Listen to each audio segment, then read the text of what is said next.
so busy. Hi there, it's Tammy with It's All About the Dogs. Noelle with Positive Directions Canine Academy. Look at this, we both wore tie-dye today.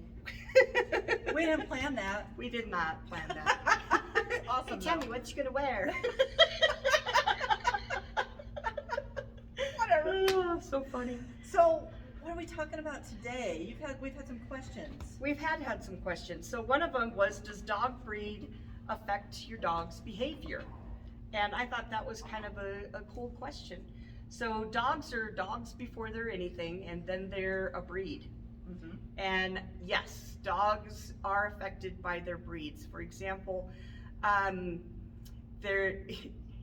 each breed of dog is put in a particular classification, like sight hounds and scent hounds and sporting dogs and working dogs and all that kind of thing.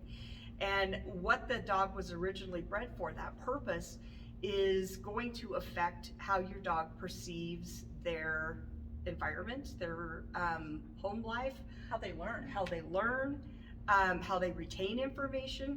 All of that kind of stuff is played out in the different breeds. For example, think of training a bulldog versus training a border collie. Woo! Woo! Night and day difference. It's not that they both can't learn the same things, but the They learn bulldog differently. is going to learn a little differently than a border collie will. You're going to have a little more patience with the bulldog, and border collies love to do something new and to work.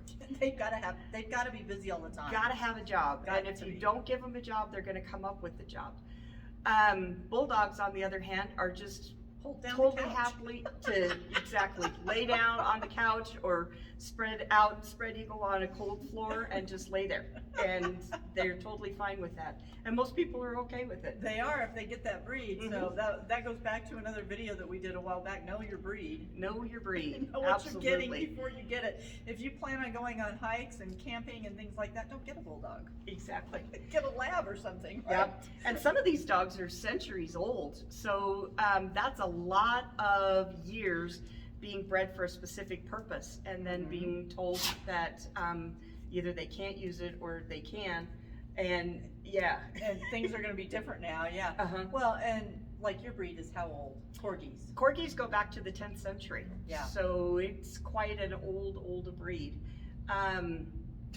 Sully, get out of here. They've been around for a very, very long time. And there's a couple schools of thought around what they were bred for, but originally they were bred to herd the farmers' cattle. So they're very smart. Very, very And they smart. learn very quickly, and so they're very similar, like a border collie or a heeler Mhm. of some, any kind of a cattle dog. Yep. So most herding dogs were bred to work with a person. And so they're very good at taking direction, they're good at picking things up quickly, but they're also good at thinking on their feet, because they can't always be waiting for that person to tell them what to do if they've got an animal that's charging at them or is doing something that they're not supposed to do. So they've got to be individual free thinkers too.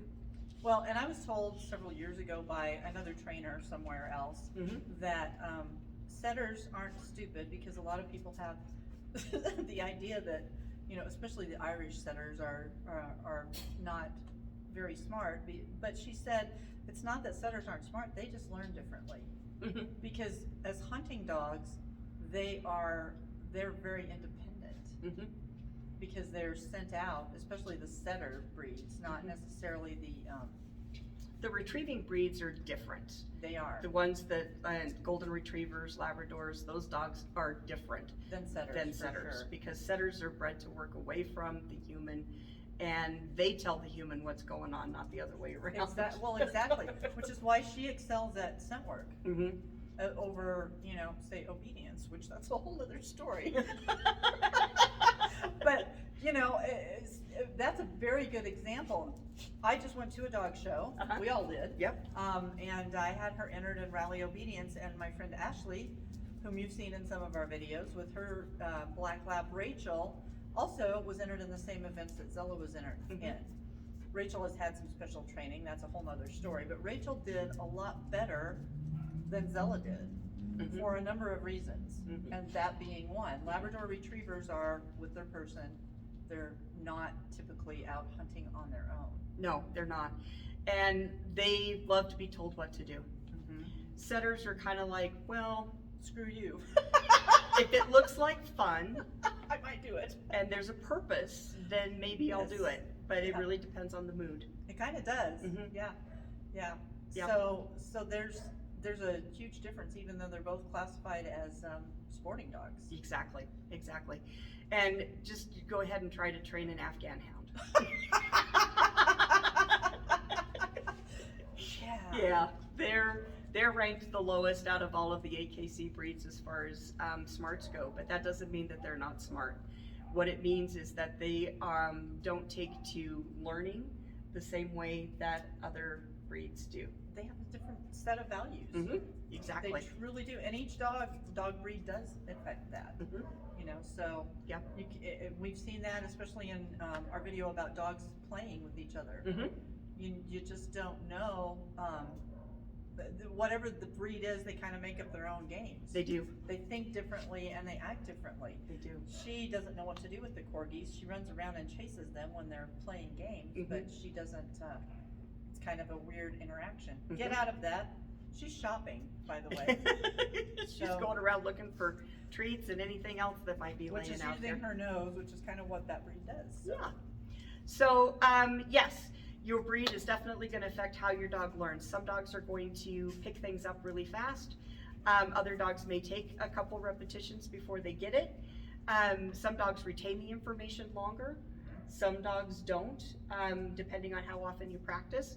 So absolutely, it can affect that. So if you're looking for a dog, it's really a good idea to go on some of these websites and take some tests to see what kind of fits with your lifestyle and how much you want to spend.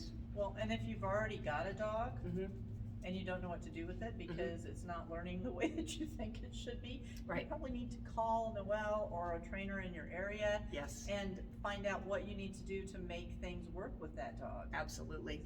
A good trainer knows different breeds, knows how those breeds work and how they learn, and can help you so that you can be successful. Don't compare your dog to another dog in the class. It's really easy to have the hound dog and compare your dog to the border collie and think that your dog's stupid, but they're not. They just are on a different. There are breeds like, and typically it's the herding breeds that are spot on. With anything. You know, Aussies and border collies and Corgis and things like that. They learn super fast and super easy. Whereas a lot of other breeds have they respond to a different technique. Yes, they do. And you have to be patient, and you may have to change.